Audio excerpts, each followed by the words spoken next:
तो कैसे हैं दोस्तों। उम्मीद करता हूँ आप सब अच्छे होंगे। डर और रहस्य से मिलकर बनी कहानियों के सफ़र में एक बार फिर आपका स्वागत है। आज मैं लेकर आया हूँ पिंकी की कहानी। किस तरह उसके साथ ये हादसा हुआ और किस तरह वो जीवन भर इस घटना को भुला नहीं पाई। आइए सुनते हैं कहानी। ये कहानी उन दिनों की है जब गांव में शौचालय नहीं हुआ करते थे। अब तो गांव-गांव में शौचालय बन गए हैं, लेकिन पहले शौचालय नहीं हुआ करते थे। गांव में रहने वाले लोगों को शौच के लिए खेतों में जाना पड़ता था। पिंकी रोज़ अपनी माँ के साथ सुबह उठकर शौच के लिए जाती थी। एक रात की बात है, पिंकी की अचानक आँख खुली। पिंकी ने देखा कि माँ बिस्तर पर नहीं है। पिंकी ने समझा कि माँ शौच के लिए जंगल चली गई है। वह उठी और खुद भी जंगल की ओर चल पड़ी। उसने सीढ़ियों से उतरते हुए घड़ी में समय देखा तो घड़ी में 5 बज रहे थे। घड़ी को देखते हुए पिंकी कमरे से बाहर निकल गई।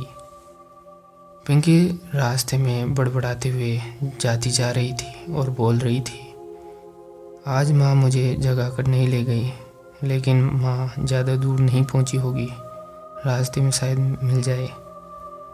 जब पिंकी जंगल में उस जगह पहुँची जहाँ वह रोज़ अपनी माँ के साथ जाती थी, तो वहाँ उसे कोई नहीं दिखाई दिया सिवाय खामोशी और डरा देने वाली आवाज़ों के अलावा, जो पास से ही आ रही थी। वैसे तो ये आवाज़ें रोज़ ही आती थी, लेकिन माँ उससे हमेशा कहती, इन आवाज़ों से डरना नहीं। सियार को एक जोर से पत्थर फेंक के मारो तो ये भाग जाते हैं। लेकिन आज पिंकी उन आवाज़ों को सुनकर डर रही थी। डर के मारे पिंकी की सांस रुक रुक कर आ रही थी। पिंकी अब जैसे ही घर जाने के लिए मुड़ी, उसने खेत में थोड़ी दूर किसी को देखा जिसने सफ़ेद कपड़े पहन रखे थे। देखने से लग रहा था मानो कोई औरत। उसने दूर से ही उस सफ़ेद कपड़ों वाली औरत को आवाज़ दी, माँ माँ, लेकिन उधर से कोई जवाब नहीं आया। पिंकी खेत में थोड़ी और आगे उस औरत की तरफ बढ़ी और फिर आवाज़ दी, माँ माँ, आप है क्या वहाँ? आपसे बहुत गुस्सा हूँ, आज आप मुझे अपने साथ लेकर नहीं आए। पिंकी के इतना कहने के बाद भी वहाँ से कोई जवाब नहीं आया। पिंकी को बस उसकी चूड़ियों की आवाज़ आ रही थी। वह माँ का आभास उनकी चूड़ियों से कर लेती थी, लेकिन अब जिन चूड़ियों की आवाज़ उसके कानों में जा रही थी, वह उसकी माँ की चूड़ियों की आवाज़ नहीं थी। ना तो उधर से कोई आवाज़ आ रही थी, ना ही वह आवाज़ उसकी माँ की चूड़ियों की थी। यह सोचकर पिंकी घर वापस जाने लगी। जैसे ही वह खेत से बाहर निकली, वह साया उसे उसकी तरफ बढ़ता दिखा। यह देख तो जैसे उसकी हालत ही ख़राब हो गई।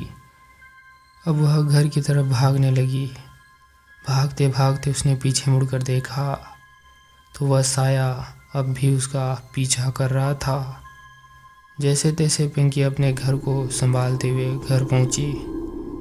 माँ ने देखा कि ये लड़की ऐसे भागते हुए क्यों आ रही है। पिंकी से माँ ने कहा, क्या बात है बेटा, ऐसे क्यों भाग रही हो?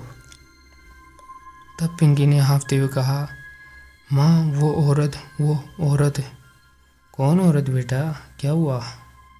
आओ बैठो, पहले सांस तो लो, तब आराम से बताना क्या बात है। थोड़ी देर सांस लेने के बाद पानी पीकर पिंकी ने माँ को बताया, माँ आप आज जंगल नहीं गई? माँ ने कहा, नहीं तो, और तुम कहाँ गई थी?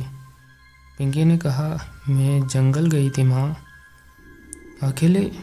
पिंकी ने कहा, नहीं माँ, मैंने सोचा आप आज जल्दी चली गई थी, इसलिए आपके पीछे पीछे मैं भी चली गई।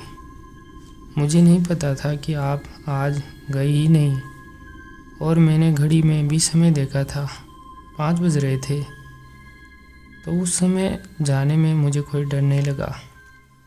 इस पर माँ ने कहा, लेकिन बेटा घड़ी तो कल शाम के 5 बजे से ही बंद पड़ी है। अब तो पिंकी के पैरों तले ज़मीन निकल गई। अब वह समझ चुके थे कि मैंने जो सफ़ेद कपड़ों में औरत देखी वो कोई इंसान नहीं थी। माँ ने पूछा भी कि क्या हुआ, तूने बताया नहीं। तब पिंकी राहत की सांस लेकर चुप हो गई और माँ से बोली, कोई बात नहीं माँ, मैं बस थोड़ा डर गई थी और कुछ नहीं। आज तक पिंकी उस हादसे को भूल नहीं पाई और शायद ना कभी भूल पाएगी। दोस्तों, ये कहानी तो यहीं पर ख़त्म होती है, लेकिन मुझे उम्मीद है कि आपको इस घटना से कुछ सीखने को मिलेगा। ऐसी घटनाएं अक्सर हमारे साथ हो जाती हैं। हम सोचते हैं कि ऐसा कुछ होता नहीं, लेकिन जब भगवान है तो शैतान भी है, इसलिए ध्यान ज़रूर रखें। तो मैं मिलूँगा अगले वीडियो में डर और रहस्य के साथ। तो मिलते हैं नेक्स्ट वीडियो में, तब तक के लिए डरते रहिए।